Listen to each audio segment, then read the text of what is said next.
761 శ్లోకం. ఈ శ్లోకం యొక్క భావం ఏమిటంటే, అతీవ సూక్ష్మం పరమాత్మతత్వం. ఆ పదాల విషయాలు చూడండి. అంటే పరమాత్మ స్వరూపం అనేటువంటిది ఎలాంటిది అనేటువంటి దాని గురించి సూక్ష్మము అంటే సరిపోతుంది కదండి పదం. అంటే పరమాత్మ కానీ, ప్రత్యేగాత్మ కానీ, బ్రహ్మము కానీ సూక్ష్మమైనటువంటి, అంటే ఈ స్థూల వస్తువులు మనకి కనిపించదు, స్థూల వస్తువులు చూసినట్టుగా కనిపించదు. అంటే సూక్ష్మము కాదు, అతీవ సూక్ష్మం, చాలా సూక్ష్మాతి సూక్ష్మమైనటువంటి పరమాత్మ తత్వం.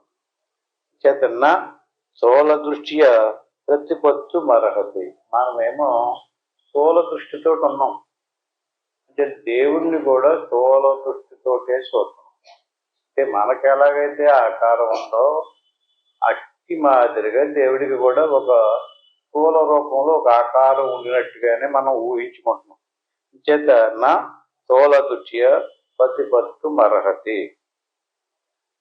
అందుకని ఇలా బహిర్ముఖంతో స్థూల దృష్టితో చూసినంత చేతు కూడా సూక్ష్మాతి సూక్ష్మమైనటువంటి పరమాత్మ తత్వం మనకి గోచరం కాదు, తెలియపడదు, కనిపించదు.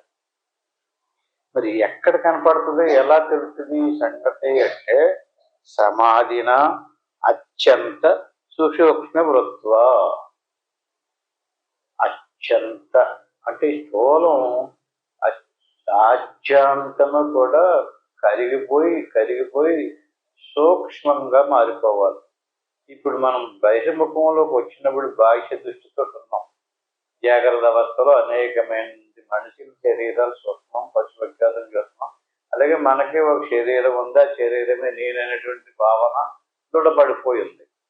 అంచేత ఈ స్థూల దృష్టి నుంచి మనకి సమాధి దృష్టిలోకి వెళ్ళాలంటాడు. సమాధి స్థితిలోకి వెళితే కానీ ఇది తెగదు. ఎన్ని శ్లోకాలు చదివినా, ఎన్ని ఉపన్యాసాలు ఆలకించినా, ఎంత నిరంతరము ప్రయత్నం చేసినప్పటికీ కూడా ఏం చేయాలి, సమాధిన అత్యంత సుసూక్ష్మ వృత్వ. అంటే మనం సాధనలో కూర్చున్నప్పుడు మనసులో ఏవో ఆలోచనలు వస్తున్నాయి. ఏ ఆలోచన రానివ్వకుండా అలా శ్వాసను గమనిస్తూ ఉంటే అలా వస్తూనే ఉన్నాయి. వాటిని అలా తొలగించుకుంటూ క్రియ వదలకుండగా కీలులో కనిపెట్టుకుని ఉంటే సూక్ష్మమైపోతూ ఉంటుంది. అంటే మనసు తగ్గిపోతూ ఉంటుంది, మనసు సూక్ష్మంగా మారిపోతుంది. శ్వాస సన్నగిల్లి శ్వాస కూడా ఆగిపోదు, మనసు కూడా ఆగిపోదు. ఇలాగా సుసూక్ష్మ వృత్వ ఎంతవరకు వెళ్ళాలి, సూక్ష్మాది సూక్ష్మంగా. వస్తువు రహితం అవ్వదు, సూక్ష్మం అవుతుందంతే. ఇప్పుడు మనం రహితం అవ్వం, సూక్ష్మం అయిపోతుందంతే. ఇప్పుడు మనకు బాహ్య దృష్టిలోకి వచ్చిన స్థూల దృష్టి అంటారు. స్థూల శరీరం వచ్చింది, స్థూల శరీరంలో నుంచి మన స్వస్వరూపం దగ్గరికి వెళ్ళేటప్పటికి ఎక్కడికి వెళ్ళాలి, ఇలా ఊహించేది కాదు, అది ఆలోచించేది అంతకంట కాదు, లోపలికి వెళ్ళాలి. సాధన వదలకుండా ఉంటే సమాధిన అత్యంత, అంటే సమాధి ఇక్కడి నుంచి మొదలు పెట్టాం, అంతం ఎక్కడ, శ్వాస ఆగేదాకా, మనసు ఆగేదాకా. అంచేత ఈ సాధన క్రమం ఏదైతే ఉందో అది ఎక్కడి దాకా వెళ్ళాలో అక్కడ దాకా వెళ్ళేటప్పుడు సూక్ష్మం అయిపోతూ ఉంటుంది. ఆ తర్వాత కడకంట వెళ్ళిపోయింది అత్యంత, అంటే కడకంట వెళ్ళిపోయాం. ఆ కడకంట వెళ్ళిపోయినప్పుడు మన బుద్ధి వృత్తులన్నీ కూడా సూక్ష్మం అయిపోతూ ఉంటాయి. సుసూక్ష్మ వృత్వాహ, బుద్ధి సూక్ష్మాది సూక్ష్మం అయిపోతుంది. అప్పుడు జ్ఞాతవ్య మాతైవరిది శుద్ధ బుద్ధిభి. అంటే మన మనసులో అనేక దృశ్య సముదాయాలు ఉన్నాయి. నేను మొట్టమొదట ఉన్నటువంటి మనసులో ఉన్నటువంటి భావన, నేను స్త్రీని, నేను పురుషుణ్ణి అనేటువంటిది ఇదొక భావన. ఈ మనసులో ఉన్నటువంటి భావన తీసే సాధనలో కూర్చున్న భావాలు ఒక్కోటి వస్తున్నాయి. మొట్టమొదటిదే శరీరము సంబంధించినటువంటి స్మృతికి అహము అని పేరు. అది మొట్టమొదటి వచ్చింది అహం. మెలకువలోకి రాగానే అహం వచ్చింది. అంటే అహం అంటే ఏదో కోపం కాదు. నేను స్త్రీని, నేను పురుషుని అనేటువంటి బుద్ధి వృత్తి వచ్చింది. ఇది లోపలికి సాధనలోకి వెళ్ళినప్పుడు ఏమవుతుంది, ఈ అహం వృత్తిని అనుసరించి నేను చాలా తెలివైనోడిని, లేకపోతే బలవంతుడిని, లేకపోతే ధనవంతుడిని, లేకపోతే పెద్ద గుణవంతుడిని, లేకపోతే పెద్ద ఇంకా వేరే వేరే అంటూ తనకు అనేకమైనటువంటి కల్పన చేసి పెట్టుకున్నాడు. ఆ కల్పన చేసినటువంటి వృత్తులన్నీ కూడా ఈ బుద్ధులు ఎక్కువైపోయి కోల్తే అది మనసు. అంటే ఎప్పుడైతే మనసు నిండా అనేక వృత్తులు ఉన్నాయన్నమాట. అంటే సాధనలో కూర్చున్నప్పుడు ఏమవుతుంది, మనసులో ఉన్నటువంటి వృత్తుల్ని తొలగించున్నాం. అలా ఒక్కొక్కటి తొలగించుకుంటూ పోతే మనసులో ఉన్నటువంటి వృత్తులన్నీ, దృశ్యాలన్నీ పోతే నేను నాది అనేటువంటి సముదాయం అంతా అణిగిపోతే సూక్ష్మమైపోయింది. అలా సూక్ష్మమైపోయినప్పుడు జ్ఞాతవ్య మాతీరతి శుద్ధ బుద్ధి, అప్పుడు బుద్ధి శుద్ధం అవుతుంది. దాన్నే శుద్ధాంతఃకరణం అంటారు. మలినమైనటువంటి బుద్ధికి మలినాంతఃకరణం అని పేరు. శుద్ధమైనటువంటి దానికి శుద్ధాంతఃకరణం అని పేరు. శుద్ధమైనటువంటి బుద్ధి వృత్తికి మాయ అని పేరు. మలినమైనటువంటి బుద్ధి వృత్తికి అవిద్య అని పేరు. అవిద్య ఆవహించినటువంటి పరమాత్మ స్వరూపానికి జీవుడు. మాయ ఆవహించినటువంటి పరమాత్మ స్వరూపానికి ఈశ్వరుడు పేరు. జీవుడు ఈశ్వరుడు అంటే ఈశ్వరుడులో ఉన్నటువంటి పరమాత్మ తత్వం దర్శించాలి అంటే ఇక్కడ మన బుద్ధి శుద్ధం అవ్వాలి. అలాగే జీవుడిలో ఉన్నటువంటి బద్ధిగాత్మ స్వరూపం దర్శించాలి అంటే బుద్ధి శుద్ధం అవ్వాలి. ఇదే శుద్ధాంతఃకరణము. ఎక్కడ బుద్ధి శుద్ధం కాలేదు. శుద్ధం అవ్వటం ఏంటండి, మళ్ళీ ఇంకొకసారి చూసుకోండి. సుసూక్ష్మం, అతీవ సూక్ష్మం పరమాత్మతత్వం. అంటే నీ మనసులో ఏ దృశ్యము లేకుండా మొత్తం తీసేయాలి. అప్పుడు సుసూక్ష్మంగా మారిపోవాలి. సూక్ష్మాది సూక్ష్మంగా మారిపోయింది. అక్కడ ఊహించడానికి కానీ, తెలపకు తెచ్చుకోవడానికి కానీ ఏ దృశ్యము, ఏ భావన లేదు, ఏది గుర్తుకు రావడం లేదు. ఆ స్థిరమైనటువంటి నిర్మలమైనటువంటి సూక్ష్మాతి సూక్ష్మమైనటువంటి పరమాత్మ తత్వం సాక్షాత్కారమైంది. అంటే ఆ పరమాత్మ స్వరూపానికి ఇవన్నీ ఆవహించినాయి, కప్పేసినాయి. కప్పేయటం వల్ల ఏదేది కప్పేసిన దాన్ని అనుసరించి నీకు ఒక భావన ఏర్పడింది. నేను ఒక మనిషిని పుట్టాను, లేదా నాకు ఇన్ని బాధలు ఉన్నాయి, లేదా ఇన్ని సుఖాలు ఉన్నాయి, నేను ఇలాంటి వాడిని అలాంటి వాడిని అని చెప్పి ఇవన్నీ ఇలాంటి లెక్కలన్నీ వేసుకుంటాను. ఇవన్నీ వెళ్ళిపోవాలి అంటే లోపలికంతా వెళ్ళిపోయి స్వస్వరూపాన్ని మనం దర్శించాలి. అంతే ఇటుకు రహస్యం. ఈ రకంగా ఎవడైతే ప్రయత్నం చేశాడో అటువంటి వాడికి సర్వాధారం, సర్వవస్తు ప్రకాశం, సర్వాకాశం, సర్వకం, సర్వశూన్యం, నిత్యం శుద్ధం నిశ్చల నిర్వికల్పం బ్రహ్మాద్వైతం యత్తదేవాహమస్మి. సర్వాధారం, సర్వవస్తు ప్రకాశం, సర్వాకాశం, సర్వగం, సర్వశూన్యం, నిత్యం శుద్ధం నిశ్చలం నిర్వికల్పం బ్రహ్మాద్వైతం యత్తదేవాహమస్మి. ఏంటంటే ఈ శ్లోకం యొక్క అర్థం, ఈ విశ్వానికి అంతటికి, ఈ విశ్వమే కాదు ఇలాంటి బ్రహ్మాండాలకు అన్నిటికి కూడా, లోకాలకి, సమస్త వస్తువులకి అన్నిటికి కూడా ఎక్కడైతే నువ్వు సూక్ష్మాతి సూక్ష్మమైనటువంటి పరమాత్మ తత్వాన్ని దర్శించేవో అదే ఈ సర్వానికి ఆధారం. సర్వాధారం, సర్వ వస్తు ప్రకాశం. సర్వ వస్తువుకి ప్రకాశం ఇచ్చేది అక్కడ నువ్వు దర్శించినటువంటి ఆ సూక్ష్మ వస్తువే. ఎన్ని ఉన్నాయి, కనపడుతున్నాయి అంటే అది ఉండబట్టి ఎన్నాటికి దాని యొక్క ప్రకాశం ఇదంతా ప్రకాశించబడుతుంది. ఇవన్నీ తెలుస్తున్నాయి. సర్వాకాశం, సర్వకం, సర్వశూన్యం. ఎన్నాటిని ప్రకాశింపజేస్తుంది కనుక అది ఎలా ఉంటుందండి అన్నారనుకోండి, సర్వశూన్యం. అక్కడ ఏ ఆకారము, ఏ దృశ్యం ఉండకూడదు. చాలా మంది తెలియక నాకు అలా దేవుడు కనిపించాడు, నాకు ఈ దేవుడు కనిపించాడు, నాకు ఇలా చెప్పాడు, నాకు అలా చెప్పాడు అన్నారు అనుకోండి, అది ఆత్మ సాక్షాత్కారం కాదు. ఏమన్నాడు ఇక్కడ?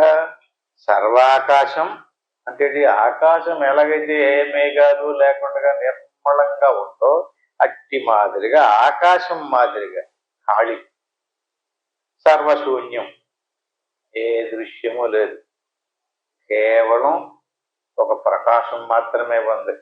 అది నిర్వికారమైనటువంటి నిశ్చలమైనటువంటి స్థితి. నిత్యం శుద్ధం నిశ్చలం నిర్వికల్పం. అది ఎప్పుడూ ఉండేటటువంటిది. ఆ ఎప్పుడు ఉండేటటువంటిది ఎందుకు తెలియడం లేదు అంటే దాంట్లో ఇప్పుడు మనసు వచ్చింది, మనసులో అయ్యో దృశ్యాలు తీసుకొచ్చి పెట్టింది.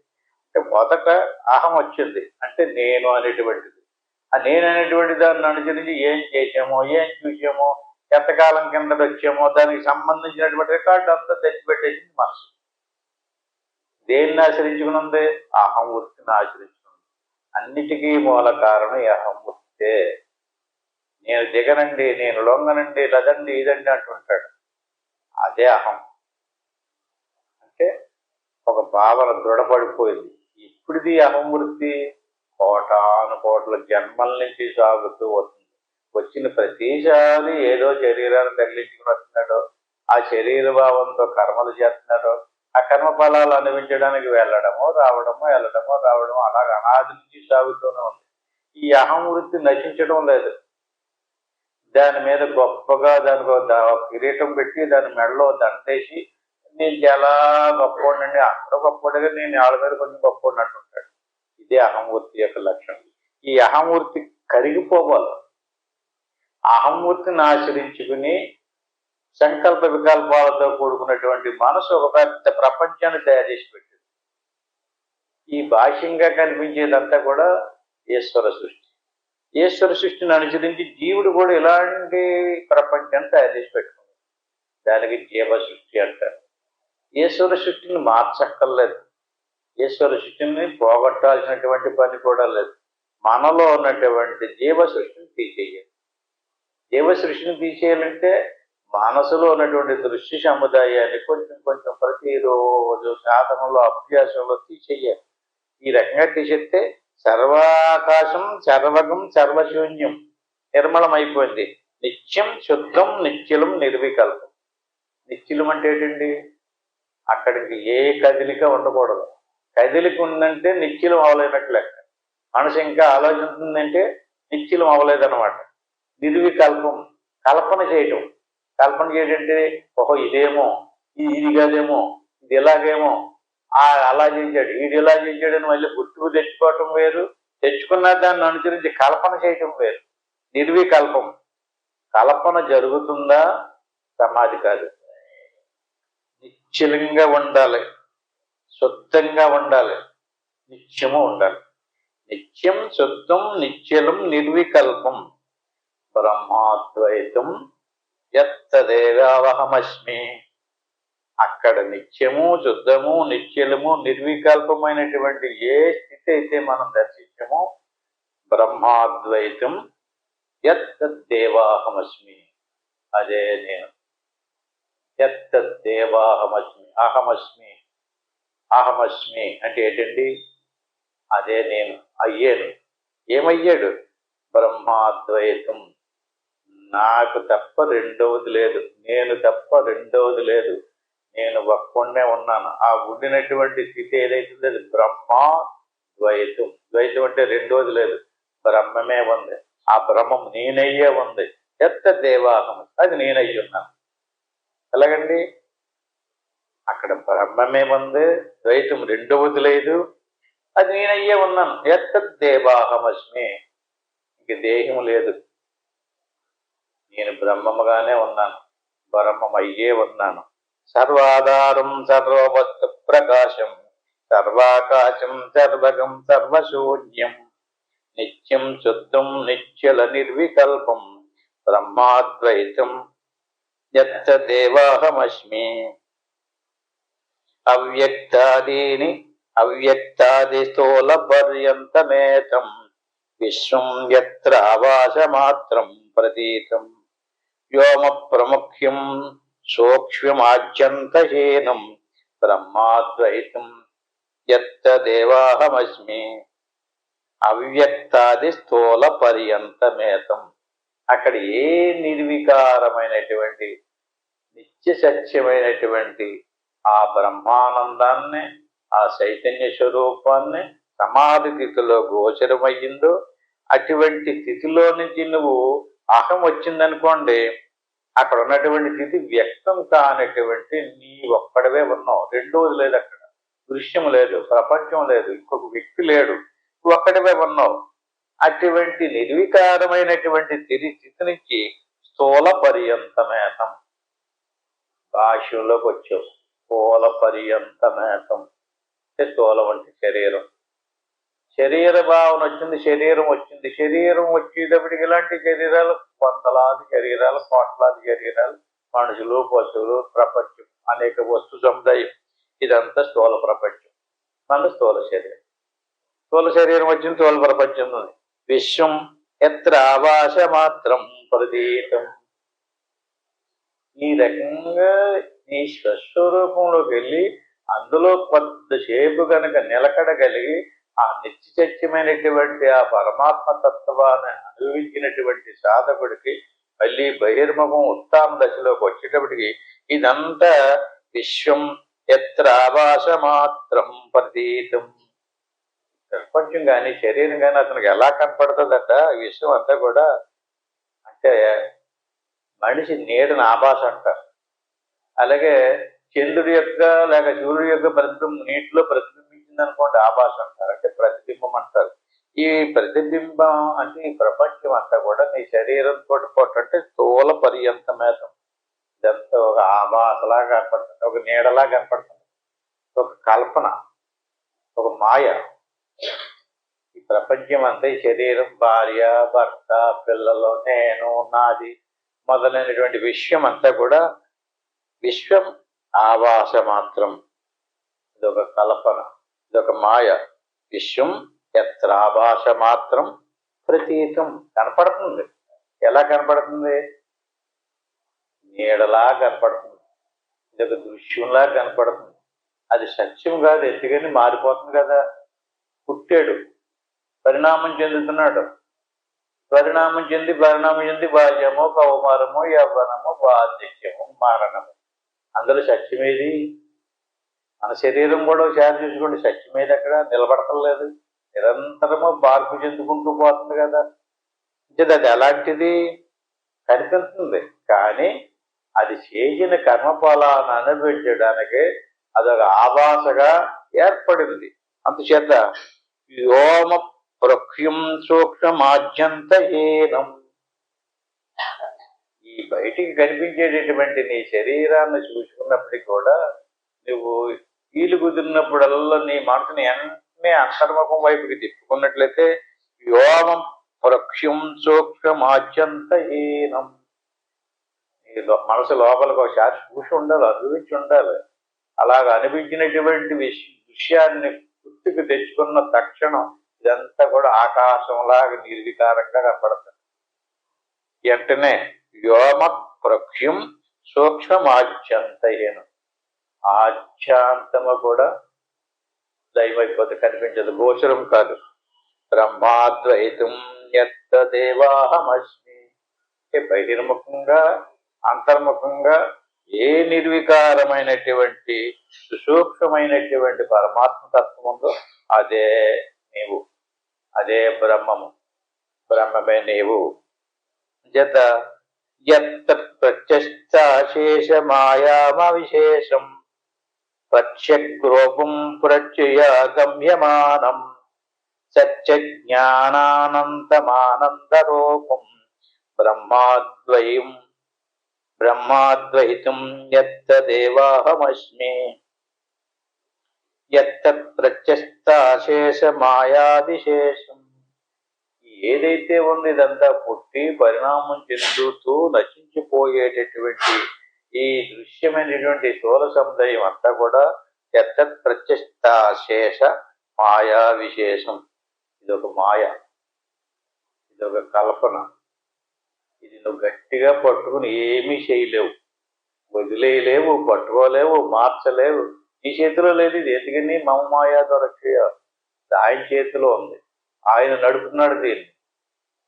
దానికి నువ్వు చేసినటువంటి కర్మఫలాన్ని అనుసరించి ఆ మాయే మనకు ఒక శరీరాన్ని ఇచ్చింది, శరీరాన్ని తయారు చేసింది. ఇప్పుడు మనం కళ్ళు మూసుకుని ఆ శరీరం ఎందుకు వచ్చిందో దానికి సంబంధించిన కర్మఫలాన్ని అనుభవించవలసింది. ఇంకా ఆ కర్మఫలాన్ని అనుభవించుకుంటూ బంధంలో పడిపోవటమైనా కాదు, దాన్ని దాటి మన స్వరూపాన్ని చూసుకోవాలి. ప్రత్యగ్రూపం పరిచయ గమ్యమానం. ఇది గమ్యం కాదు, ఇది లక్ష్యము కాదు, ఈ వైపుకి కాదు నువ్వు ఉండవలసినటువంటిది. ఈ వైపు నుంచి నీ ప్రత్యగ్రూపం, కదలిక లేనటువంటి, పరిణామం చెందినటువంటి, నిత్య సత్యమైనటువంటి సచ్చిదానంద స్వరూపం నీ ప్రత్యగ్రూపం పరిచయ గమ్యమానం. అదే నీ గమ్యం, అదే నీ లక్ష్యం. దాన్ని పొందడం కోసమే ఈ మానవ జన్మ వచ్చింది, దాన్ని తెలుసుకోవడం కోసమే మానవ జన్మ వచ్చింది. అయితే వచ్చిన తర్వాత మరి శరీరంతో సుఖ దుఃఖాలు అనిపించాలి కదా. అనిపించడం కోసం రకరకాల వృత్తులు ఏర్పాటు చేసుకున్నాం. కష్టపడాలి, సుఖపడాలి, తినాలి, తాగాలి. మరి తిండి లేకపోతే బ్రతకలేడు. దానికి ఒక్కొక్కడికి ఎవడికి ఏది వీలుగా ఉంటుందో, అది సులువుగా ఉంటుందో అవి అనేక మార్గాలు తయారు చేసుకున్నాడు. అదంతా కూడా కేవలం శరీరాన్ని పోషించుకోవడానికే. శరీరం పోషించుకోవడానికి గొప్ప గొప్ప ప్లానింగ్లు ఎన్ని చేసినా అది గమ్యం కాదు, అది లక్ష్యం కాదు. లక్ష్యం ఏది? స్వస్వరూపాన్ని, మన లోపల ఉన్నటువంటి సూక్ష్మాది సూక్ష్మమైనటువంటి ఆ బ్రహ్మానంద స్వరూపం ఏదైతే ఉందో అదే మన లక్ష్యం, అదే మన గమ్యం. పరిచయ గమ్యమానం సత్య జ్ఞానానంతమానంద రూపం. అది సత్యం, జ్ఞానం, అనంతం, ఆనందం. ఇప్పుడు 4 లక్షణాలు చెప్పాడు. అంటే ఈ స్థూలం నుంచి అవ్యక్తం నుంచి, వ్యక్తం నుంచి అవ్యక్తంలోకి మార్పు చెందుకుంటూ వెళ్ళామనుకోండి, అది ఎలాంటిది? సత్యం. ఇది సత్యం కాదు. యువతలకు వచ్చాం, ఇందులోకి వచ్చాం, ఈ శరీరం తగిలించుకుంది, ఇది సత్యం కాదు. ఇది మనం రాగానే ఒకటి గుర్తుపెట్టుకోవాలి. వెలుగుల్లోకి వచ్చాం, శరీరం గుర్తు వచ్చింది అంటే అహం వచ్చింది, ఇది సత్యం కాదు. ఇది మారిపోతుంది, ఊడిపోతుంది. ఇలాంటివి ఎన్నో వచ్చినాయి. ఇది ఫస్ట్దేం కాదు, కోట్లాది శరీరాలు వచ్చినాయి, వెళ్ళినాయి. ఇది వచ్చింది కదండి, ఏమనుకోవాలి? ఇది సత్యం కాదు. 2, దీనికి జ్ఞానం లేదు. చూసుకోండి, గవర్నమెంట్ కాళ్ళే శరీరం సత్యం కాదని ఊరికే పదే పదే చెప్పక్కర్లేదు. ఎవడి శరీరము సత్యం కాదు. సత్యమైతే ఎవడో ఒకటి శరీరం ఉండాలి కదండి విశ్వంలోని. కానీ మన శరీరాలంటే ఉండవండి. ముందు పుట్టినటువంటి వాళ్ళు పెద్ద బలవంతులు, చాలా చాలా వీరాది వీరులు, సూరాది సూర్యులు పుట్టారు కదా. ఇది ఎవరి శరీరం కూడా లేదు. అంటే శరీరం అనేటువంటిది సత్యము కాదు. ఇది ఒక మాయ, ఇది ఒక ఆభాస, ఇది ఒక కల్పిత వస్తువు. కర్మఫలాన్ని అనుభవించడానికి ఈశ్వరుడు చేసినటువంటి ప్రణాళిక.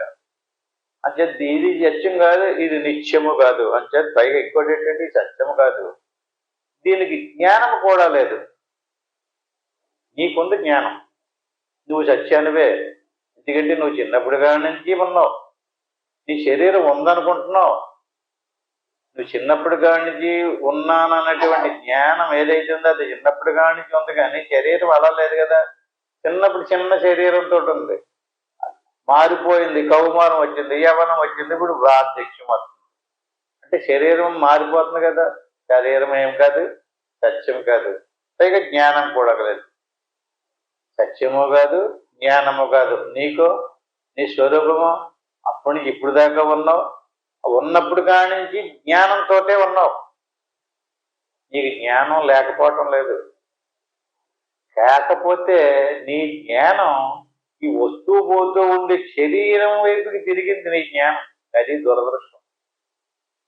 జ్ఞాన స్వరూపమైనటువంటి మన స్వస్వరూపం వైపుకి తిప్పుకుని ఆ జ్ఞానాన్ని, ఆ సత్యాన్ని కనుక్కోవట్లేదు. మనం శరీరం వైపుకి తిప్పేశాం. శరీరం వైపుకి తిప్పేసి మన జ్ఞానాన్ని అంతనే ఆపాదనత్వం కూడా శరీరం మీదే పెట్టాం. శరీరం పోషించుకోవాలి, శరీరాన్ని కాపాడుకోవాలి, ఆ శరీరానికి సంబంధించిన భార్య పిల్లల్ని కాపాడాలి, ఆడు కులాన్ని కాపాడాలి, ఆడు దేశాన్ని కాపాడాలి. ఇదే ఆలోచన ఎంతసేపు కూడా. అంచేది ఇది లక్ష్యం కాదు, ఇది గమ్యము కూడా కాదు. అంచేత నీ స్వరూపం సత్యం, రెండు జ్ఞానం, ఇంకొకటి నీ స్వరూపం అనంతం, నశించదు, శరీరం నశించదు. మన స్వస్వరూపము రేపు మరణించినప్పుడు శరీరం పోతుందండి, మనం పోము, శాశ్వతంగా స్థిరంగా ఉంటాం. సత్యం జ్ఞానం అనంతం. ఎన్ని కోట్ల శరీరాలు వచ్చినా, ఎన్ని కోట్ల శరీరాలు చచ్చినా నువ్వు మాత్రం సావు. నువ్వు అనంతం, అనాది నుంచి ఉన్నావు, నీకు ఆది అంతమో లేదు. కాకపోతే నీ గురించి ఇక్కడ తెలుసుకోవడమే కావాలి. ఎంతవరకు తెలుసుకోలేదో అంతవరకు మళ్ళీ ఇది అలా వస్తా పోతానే ఉంటుంది. వస్తూ పోతూ ఉండేదాన్ని నువ్వు అనుకుంటున్నావు, వస్తూ పోతూ ఉండేదాన్ని అనుసరించి మనసుతోటి సంకల్ప వికల్పాలు చేస్తున్నావు, వస్తూ పోతూ ఉండేదాన్ని అనుసరించి కర్మలు చేస్తున్నావు. ఆ కర్మలకు ఫలం, ఆ ఫలాన్ని అనిపించడానికి మళ్ళీ పుట్టడము చావడం. నిత్య సత్యమైనటువంటి నిస్వరూపాన్ని వదిలేసావు. సత్య జ్ఞానానంత ఆనంద రూపం. సత్యముంది, జ్ఞానముంది, ఆది అంతము లేనటువంటి అనంత స్వరూపం లేదు. ఇంకొకటి ఏంటండి? ఆనందం. సత్యం జ్ఞానం అనంతం ఆనందో బ్రహ్మ. ఈ 4 లక్షణాలు దేనికైతే ఉన్నాయి దానికి దేవుడు అని పేరు. ఈ 4 లక్షణాలు ఎవడైనా సరే ఇదే దేవుడు అని చూపించాడు అనుకోండి, చిన్నోడైనా పెద్దోడైనా ఎవడైనా సరే, వేదం యొక్క ప్రమాణం అండి. ఈ 4 లక్షణాలు ఉన్నాయో లేదో ఎతకమన్నారు. లక్షణాలను ఎదగకుండా ఎవడో చెప్పాడు కదా ఇది దేవుడు అన్నాడని చెప్పేసి అందులోకి వెళ్ళిపోవడం జన్మ పోతుందంటే. ఎందుకంటే మళ్ళీ స్వభావం తయారు చేసిన మళ్ళీ ఇంకో జన్మ వస్తుంది, అక్కడ మళ్ళీ ఆ స్వభావాన్ని అనుసరించి మళ్ళీ కర్మలు చేస్తుంటాడు. ఏమవుతుంది? కొంచెం తినేదో తాగేదో త్యాగం చేసినంత వల్ల పర్లేదు, కానీ జన్మ త్యాగం అయిపోతుంది. ఎక్కడ? తెలుసుకోకపోవటం వల్ల. ఏదైనా సరే ముందు విషయాన్ని పరిశీలన చెయ్యాలి.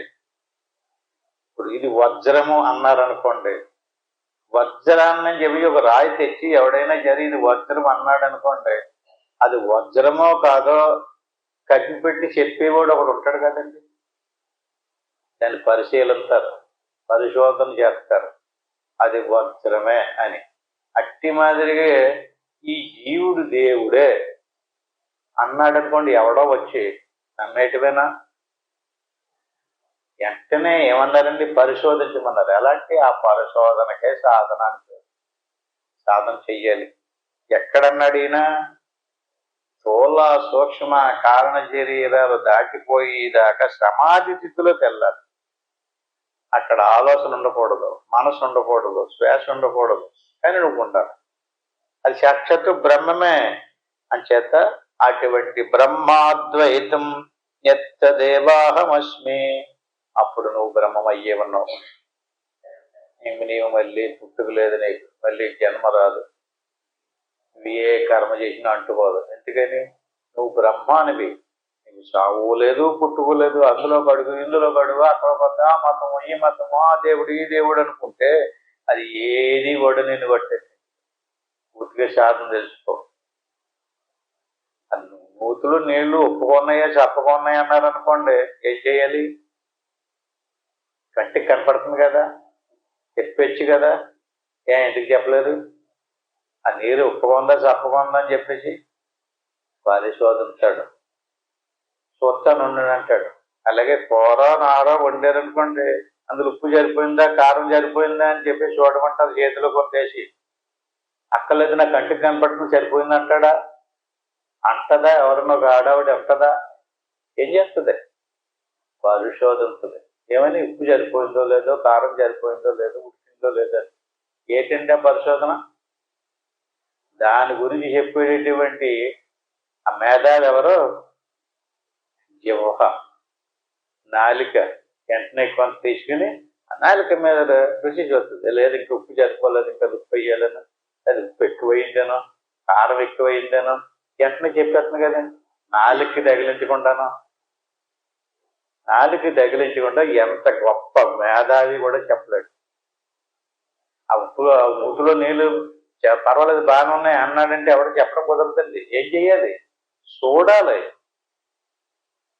అలా చూడకుండా పర్లేదు ఉప్పు సరిపోయింది అన్నాడు అనుకోండి, ఎవరన్నా ఒక ఇళ్ళలో ఆవిడని ఏమంటారండి? ఆవిడ మాట నమ్మేసేసి సందర్భంలో వడ్డము ప్రవేశించారు. అందరూ ఒకడు ఉప్పు ఎక్కువేసారు చూసుకు అని తిట్టుకుంటూ ఒకడు కూడా తినలేదు పారపోయారు. ఏమంటారు దాన్ని? అది ఎవడో చెప్పాడు కదా, నమ్మేస్తారా? ఉప్పు సరిపోయింది అన్నాడు కదా, నీకు వడ్డించేస్తారు అందరికైనా, ఊరందరికైనా. వడ్డించకూడదు. ఏం చేయాలి? పరిశోధించాలి.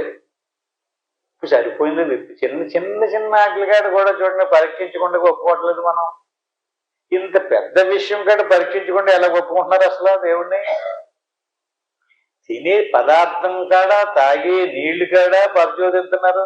బంగారంలో రాగి శాతం ఎంత కలిసిపోయిందో పరిశోధించి చెప్తాడు, అది వజ్రమో రాయో పరిశోధించి చెప్తారు. అలాంటిది దేవుడి విషయంలో మీరు ఎందుకు పరిశోధించలేదు? పరిశోధించాలి, పరీక్షించాలి.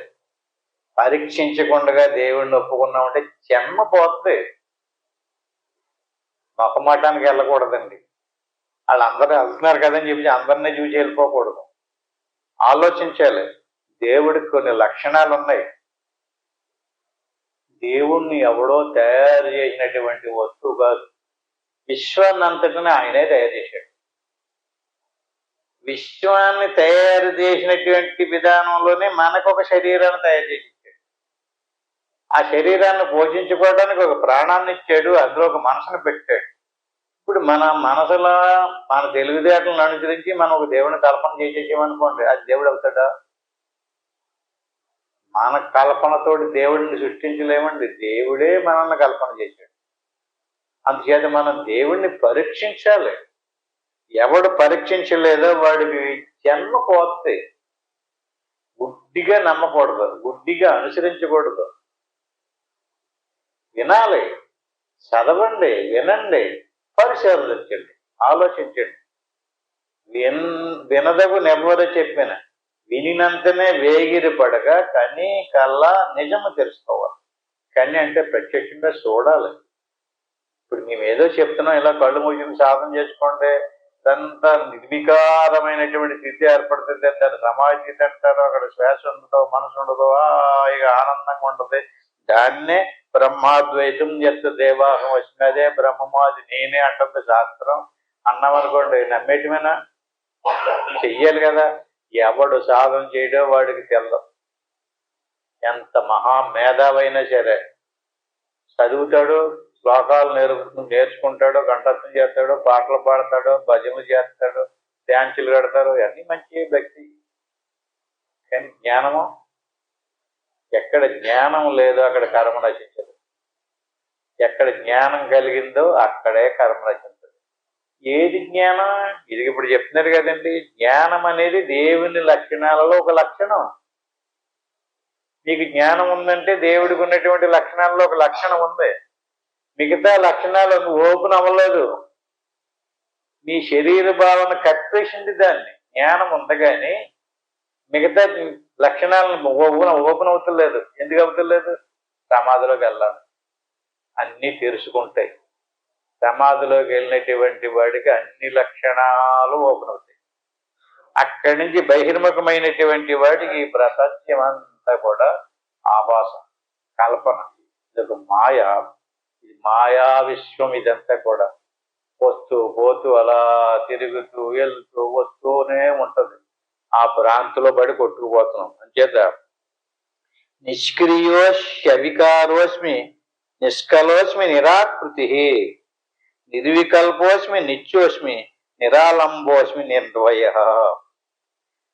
నిష్క్రియము, స్వవికారోస్మి అంటే ఏ వికారాలో లేనటువంటి నిష్క్రియం. ఏ క్రియ లేదు అక్కడ, చేసే పని లేదు, ఆలోచించే మనసు లేదు, ఇంద్రియాలు లేవు, ఈ శరీరము లేనటువంటి అహంకారం లేదు అక్కడ. అంతా ఒకటే కలిసిపోయింది. ఆత్మ పరమాత్మ. ఆత్మ పరమాత్మల ఏకత్వానికి బ్రహ్మము అని పేరు. బ్రహ్మం అయ్యాడు. ఇప్పుడు ఆ బ్రహ్మములోకి ఇవన్నీ ప్రవేశించినాయి. అహం వచ్చింది, నేను ఒక శరీరదారుణ్ణి, నాకు కొంచెం బాగుంది, నాకు కొంచెం బాగోలేదనో ఇంకోటి ఆ శరీరానికి సంబంధించినవన్నీ లెక్కలు వచ్చింది. దానికి సంబంధించిందే మనసు, ఆ మనసుకు సంబంధించినటువంటి బుద్ధి, దానికి సంబంధించినటువంటి చిత్తం, దానికి ఒక సంసారము, దానికి ఒక కుటుంబం, ఆయన గారికి ఒక భార్య, ఒక భర్త, ఒక పిల్లలు, అదొక పెద్ద జంజాటం. అంతే. ఇదంతా నిష్క్రియోస్మి వికారోస్మి. వికారం అంటే పరిణామం. బాల్యము కౌమారము ఎలా పరిణామం చెందుతున్నాం, అక్కడ అలాంటి ఏ రకమైనటువంటి పరిణామాలు లేవు. నిర్వికారంగా నిశ్చిలింగ సచ్చిదానంద స్వరూపంతో ఉంటాడు. నిష్కలోస్మి నిరాకృతిని, నిర్వికల్పోస్మి నిత్యోస్మి నిరాలంబోస్మి నిర్ద్వయ. ఇంకొక రెండొక వస్తువు లేదు. అక్కడ సచ్చిదానంద స్వరూపం హాయిగా ఆనందంతో బ్రహ్మాండమైనటువంటి ఆనందంతో పురుగులుతూ ఉంటాడు. సర్వాత్మకోహం సర్వోహం సర్వాతీతోహం అద్వయ కేవల అఖండ బోధోహం ఆనందోహం నిరంతరం. ఏ క్రియ లేదు, ఏ వికారము లేదు, ఏ కల్పన లేదు, ఏ ఆకారము లేదు, ఏ వికల్పము లేదు. నిత్యుడు, నిరాలంబుడు, అద్వితీయుడైనటువంటి ఆ సమాధి స్థితిలోకి వెళ్ళినటువంటి వాడు దర్శించినటువంటి ఆ స్థితిలో సర్వాత్మకోహం అంటే అన్ని రకాల ఆత్మలు లేవు. సర్వాత్మకోహం అదే బ్రహ్మం. సర్వోహం అంతా నేనే. సర్వాతీతోహం ఈ సర్వానికి అతీతం.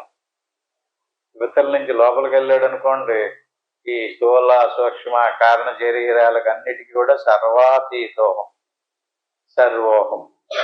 కేవల అఖండ బోధోహం. ఖండము కాదు అది, అఖండమైనటువంటి అపారమైనటువంటి అద్వితీయమైనటువంటి సత్య జ్ఞానానంద స్వరూపం. కేవల అఖండ బోధోహం ఆనందోహం నిరంతర. అటువంటి సమాధి స్థితిని పొందినటువంటి సాధకుడు ఆ నిరంతరము ఆ బ్రహ్మాండమైనటువంటి ఆనందంతో ఊగుతూ ఉరువులుగుతుంటాడు. బహిర్ముఖంగా వచ్చినప్పటికీ కూడా ఆనందం యొక్క స్మృతిని వదిలిపెట్టడం, మర్చిపోవడం. నేను శరీరము కదా, అహం ఉండదు. అహం వచ్చిందనుకోండి, అహం వచ్చిస్తే మళ్ళీ దేహభావన వచ్చేసింది. దేహభావన అంటూ వచ్చేస్తే మనసు వచ్చేసింది. మనసు వచ్చి భార్య వచ్చింది, భర్త వచ్చాడు, పిల్లలు వచ్చాడు, మొత్తం అంత వచ్చాడు. వచ్చిందా మామూలు జీవుడైపోతాడు. మళ్ళీ రాకూడదు. అంటే ఆ దొరికినటువంటి అనుభవించినటువంటి ఆ స్థితిని వదలకుండా పట్టుకోవాలి. అలా పట్టుకోవాలంటే మరి సంసారంలో ఉన్నటువంటి వాడికి మనకు ఎలా సాధ్యమండి? అందుకేనండి సన్యాసం పుచ్చుకోవాలి, లేకపోతే ఏ అడవిలోకి పోవాలి, ఏ హిమాలయాలకు పోవాలనుకుంటారు. అది కూడా నిజమే. కానీ మరి అందరూ అలాగే అడవిలోకి పోయి సన్యాసం పుచ్చుకుంటే ప్రపంచం అది అందరూ అలా చేయగలుగుతారు? అంత దృఢ నిశ్చయం ఏర్పడుతుందా మనిషికి? అక్కర్లేదు. నువ్వు ఏ పనిలో ఉన్నావో అక్కడే ఉండు, కానీ అది నిజం కాదనుకో. అది ఇక్కడ సీక్రెట్.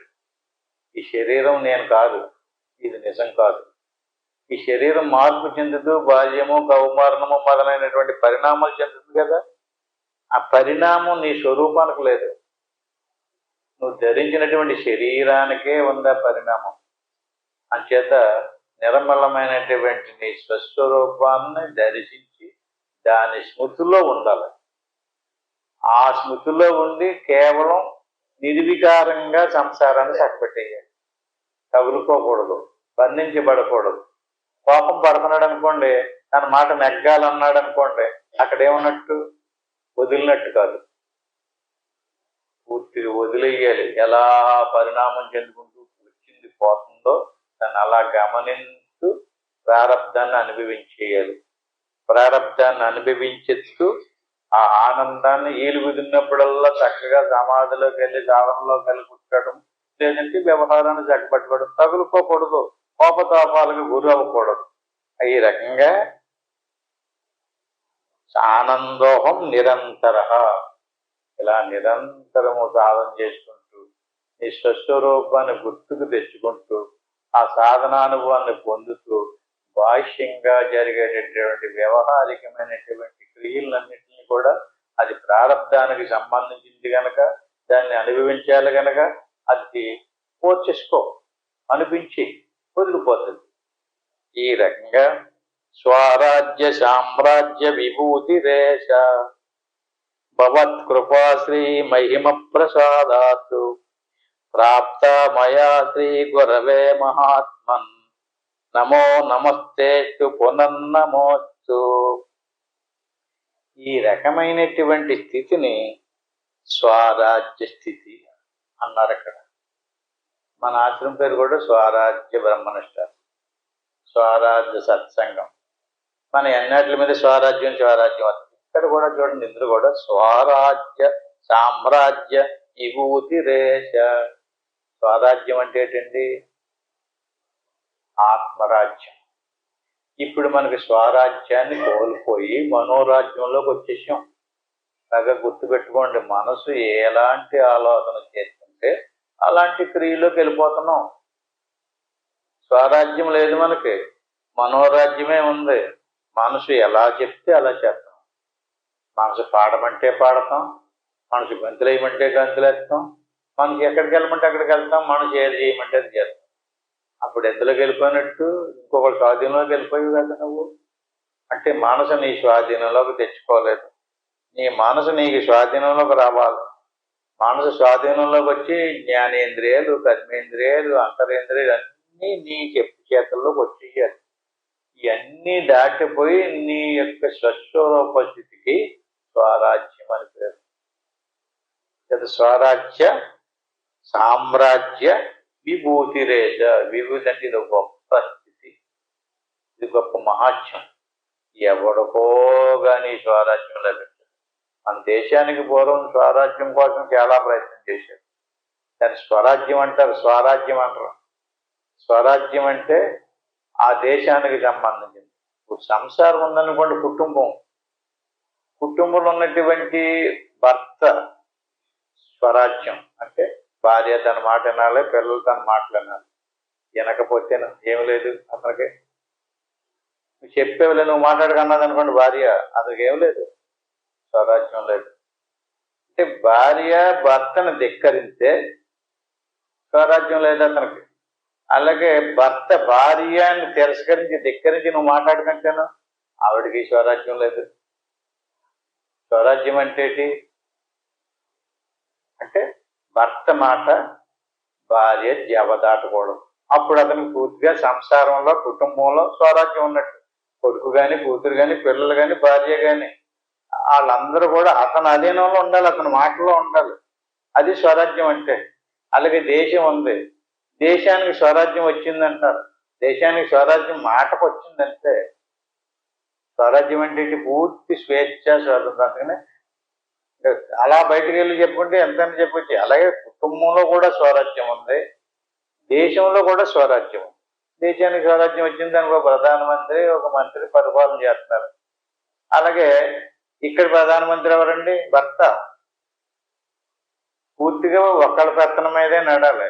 భార్యకి పెత్తనం ఉండి, భర్తకి పెత్తనం ఉండి, ఇద్దరూ దెబ్బలాడకుండా ఉంటే ఆ కుటుంబంలో సుఖం ఉండదండి. వాళ్ళు సుఖపడరు. కీసులాడుకుంటూ, దెబ్బలాడుకుంటూ, వాడి మాట వాడి పైన ఉండాలనుకున్నంత కాలం వాళ్ళకి సుఖం ఉండదు, బతికేస్తారంతే. అలాగని తప్పదు. సంసారం చేస్తారు, పిల్లలు కంటారు, వండుకుంటారు, తింటారు, అన్నీ ఉంటాయి. కానీ వాళ్ళకి ఏమీ లేదు, సుఖం ఉండదు. సుఖం ఉండాలంటేను ఒకళ్ళు దిగిపోవాలి. అందులో ఎవరు దిగాలి? భర్త, భార్య. భార్య అంటది నేను దిగను, నువ్వే దిగాలంటది. భర్త నేను పురుషుణ్ణి, నేను దిగను, నువ్వే దిగాలంటాడు. అంటే అలా ఎవరు దిగాలి? శాస్త్రాలు ఏం చెప్తుంటే లెక్కల ప్రకారంగా పురుషుడు దిక్కకూడదు, స్త్రీ దిగాలంటారు. ఇప్పుడు స్త్రీ ఆధిక్యతలు ఉంటే పురుషుడు దిగిపోతే ఏం చేయాలి? ఇష్టం మారిపోయింది, విధానం మారిపోయింది, అప్పుడు స్వరాజ్యం పోయింది. అట్టి మాదిరిగా బాహ్యంలో ప్రపంచంలో స్వరాజ్యం, కుటుంబంలో స్వరాజ్యం, వ్యక్తిలో స్వరాజ్యం. అందులో స్వరాజ్యం కాదు నిజమైనటువంటి అది స్వరాజ్యం. ఇది స్వరాజ్యం. స్వరాజ్యం అంటే జీవుడు స్వరాజ్యం. జీవుడికి స్వరాజ్యం లేదు. జీవుడికి స్వరాజ్యం అంటే స్వరాజ్యం వస్తే మళ్ళీ ఎందుకు పుడతాడండి? స్వరాజ్యం లేదు, బంధనంలోనే ఉన్నాడు, పరాయి పాలనలో ఉన్నాడు. ఎవరి పాలనలో ఉన్నారండి? అహంకారుడే రాజు. అహంకారుడి చేతుల్లో మగ్గిపోతున్నాడు ఈ జీవుడు. ఎన్నో యుగాల నుంచి అహంకారుడి చేతుల్లోకి వచ్చేసాడు. అహంకారుడు ఎవడండి? మనసు, బుద్ధి, చిత్తం, అహంకారం 4 చెప్పుకుంటాం మనం. దేహాభిమానమే అహంకారం. నా దేహం చాలా అందం, అదే చాలా బలం, నా మాట ఎవడికి ఎన్నో, నా మాట నేను ఎవరిని లెక్క చేయను, అదే అహం. ఎక్కడైతే అహంకారం ఉందో అహంకారం చేతిలో ఏమేమి ఉంటాయండి? ఇంద్రియాలు ఉంటాయి. శరీరం అంతా అహంకారుడి చేతిలోనే ఉంటుంది. ఈ అహంకారం అనుసరించి మనసు తయారైంది, బుద్ధి తయారైంది, చిత్తం తయారైంది. ఇప్పుడు ఎందులోకి వెళ్ళాడు జీవుడు? ఈ అహంకారులు చేసినటువంటి కర్మఫలాలను అనుసరించి రేపు మళ్ళీ ఈ కర్మఫలం ఏ గాడిద శరీరమో, ఏ కుక్క శరీరమో, నక్క శరీరము ఇస్తే అందులో ప్రవేశపెడతాం. వీడు చేసిన కర్మ అంటే వీడికి స్వరాజ్యం కోసం ప్రయత్నించలేదు. పోరాడండి. దేనికోసం? స్వరాజ్యం. స్వరాజ్య సామ్రాజ్య విభూతిరేశ. ఆ స్వరాజ్యపు తాలూకు విభూతిని అనుభవించండి, ఆ గొప్పతనాన్ని చూడండి. భగవత్ కృపాశ్రీ మహిమ ప్రసాదాత్తు. ఇది భగవత్ కృప వల్ల కానీ సాధ్యం కాదు. వీటి ప్రయత్నం చెయ్యాలి. కేవలం వీడి ప్రయత్నం వల్ల కూడా పూర్తి అయిపోదు. భగవంతుని యొక్క కృప కూడా కావాలి. భగవంతుడి కృప ఉండాలి, వీడి ప్రయత్నం ఉండాలి. అది కూడా సరిపోదట. వీడి ప్రయత్నం ఉండాలంట, భగవంతుడి కృప ఉండాలట. ప్రాప్త మయా శ్రీ గురవే మహాత్మ. గురువు లేకుండా అవ్వదట. నీకు స్వరాజ్యం రావాలంటే గురువు ఉండాలి, ఈశ్వరానుగ్రహం ఉండాలి, నువ్వు ప్రయత్నం చెయ్యాలి. నమో నమస్తే పునర్నమో నమస్తు అంచేత నేను ఎవరికి నమస్కారం చేయాలి? నమో నమస్తే పునర్నమో నమస్తు. ఎవరికి? నాకు నేనే నమస్కారం చేసుకుంటాను. ఎందుకంటే స్వరాజ్యపు స్థితిలోకి వెళ్ళి నా స్వస్వరూపాన్ని సాక్షాత్కరించినప్పుడు నాకు ఎవరు కనిపించడం లేదు, లోకం లేదు, దేవుడు జీవుడు లేడు, అంతా బ్రహ్మమే. బ్రహ్మమే నేనే దేవుడిని కనుక నాకు నేనే నమస్కారం పెట్టుకుంటాను అంటాడు. అవునా? మనకు మనమే నమస్కారమా? ఎంత చక్కటి స్వరాజ్య సామ్రాజ్య విభూతి రేష భవత్ కృపాశ్రీ మహిమ ప్రసాదాత్తు ప్రాప్త మయా శ్రీ గురవే మహాత్మనే నమో నమస్తేస్తు పునర్నమో నమస్తు. మళ్ళీ మళ్ళీ నాకే నమస్కారం, మళ్ళీ మళ్ళీ నాకే నమస్కారం, నాకే నమస్కారం. ఈ శ్లోకాన్ని వచ్చి వారు ఇంకా బాగా చెప్పుకుందాం, ఇద్దరితో ముగించుకుందాం. హరి ఓం తత్సత్. ఆత్మబంధువులారా, చాలా చక్కనైనటువంటి బ్రహ్మ విద్య, బ్రహ్మనిష్ట, బ్రహ్మజ్ఞానం చక్కగా ఒక్కొక్కడే పోసగుచ్చినట్టుగా చెప్పుకొచ్చారు. అది ఏమైతే చెప్పారో ఆ విధానంలో మనం అభ్యాసంలోకి వెళ్దాం. ఏం చేయాలి? ఇలా ప్రశాంతంగా కూర్చుని ధ్యానం. గురుర్ బ్రహ్మ గురుర్ విష్ణు గురుదేవ మహేశ్వర గురువు సాక్షాత్ పరబ్రహ్మ తస్మై శ్రీ గురువే. దీన్ని గురుమంత్రం అంటారు. కూర్చునే ముందు ఒకసారి గురుమంత్రాన్ని అనుకోవాలి. ఓం నమ శివాయ. దీన్ని పంచాక్షరి మంత్రం అంటారు. దీన్ని 3 సార్లు అనుకోవాలి. ఆ పైన ఏమనుకోకుండా అలా లోపల కిందాక ప్రారంభంలో చెప్పినట్టుగా సూక్ష్మాది సూక్ష్మమైనటువంటి నిర్వికార స్థితి ఏర్పడేదాకా మనసు ఆలోచనారహితమైనటువంటి స్థితి, సంకల్ప వికల్పాలు ఉండకూడదు. శ్వాస మనసు ఆగిదాకా అలా కూర్చొని ధ్యానం చెయ్యాలి. దాన్ని సమాధి స్థితి అంటారు. అలా సమాధి స్థితి అనుభవానికి వచ్చేది. కానీ సమాధి స్థితికి అనుభవానికి వచ్చినటువంటి ప్రతి ఒక్కడికి ఇది అనుభవానికి వస్తుంది. ఇది ఇప్పుడు అంతవరకు ఇప్పుడు కూర్చోమని కాదు, ఇంటికి వెళ్ళిన తర్వాత ఎవరెవరికి ఎంత అవకాశం ఉంటే అంత ప్రయత్నం చేయండి. ఇప్పుడు నేను ఓంకారం చెప్పేదాకా చక్కగా కళ్ళు మూసుకుని అలా ధ్యానంలో ఉండండి. ఓ